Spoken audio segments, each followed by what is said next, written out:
ઈરાને હોર્મુઝની સામુદ્રધુની બંધ કરી દીધી છે. હવે ડોનાલ્ડ ટ્રમ્પે આ સામુદ્રધુનીને ફરી ખુલ્લી રાખવા માટે 7 દેશોની મદદ માંગી છે. ટ્રમ્પ ઈચ્છે છે કે આ દેશો પોતપોતાના યુદ્ધ જહાજો મોકલે અને દરિયાઈ રસ્તો સુરક્ષિત રાખવામાં સાથ આપે, જેનો સીધો અર્થ એ નીકળે છે કે અમેરિકાની પોતાની તાકાત નથી કે એકલા હાથે સામુદ્રધુનીને ખાલી કરાવી શકે. એક રીતે ટ્રમ્પે નમતું જોખ્યું હોવાનું ચોક્કસ કહી શકાય. અહીં 2 વાતની નવાઈ લાગે. પહેલી વાત એ છે કે ટ્રમ્પે ઈરાન સામે લડવા માટે ઈરાનના જ ખાસ સાથી એવા ચીનની પાસેથી મદદ માંગી છે. ટ્રમ્પે ચીન સિવાય બ્રિટન, ફ્રાન્સ, જાપાન અને દક્ષિણ કોરિયા જેવા દેશોની પાસે પણ મદદ માંગી.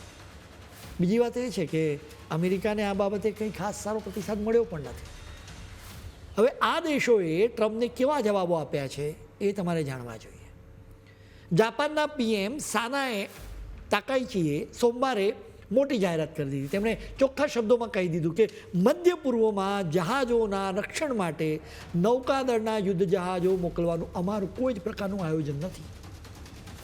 એટલે કે ટ્રમ્પની જ હાકલમાં જાપાન અત્યારે જોડાવા માંગતું નથી. એ વાત પાકી થઈ ગઈ. તાકાઈચી ગુરુવારે વોશિંગ્ટનમાં ટ્રમ્પને મળશે. જાપાન પછી હવે ઓસ્ટ્રેલિયાએ પણ આ મામલે પોતાના હાથ ખંખેરી દીધા છે.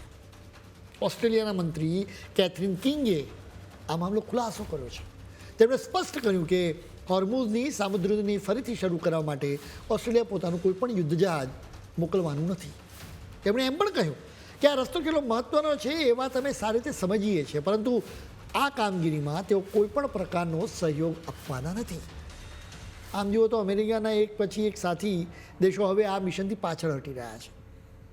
જાપાન અને ઓસ્ટ્રેલિયાએ ના પાડી છે, એ ખૂબ જ મોટી વાત છે, કેમ કે ક્વાડ સંગઠનમાં અમેરિકાની સાથે આ બંને દેશો પણ સામેલ છે.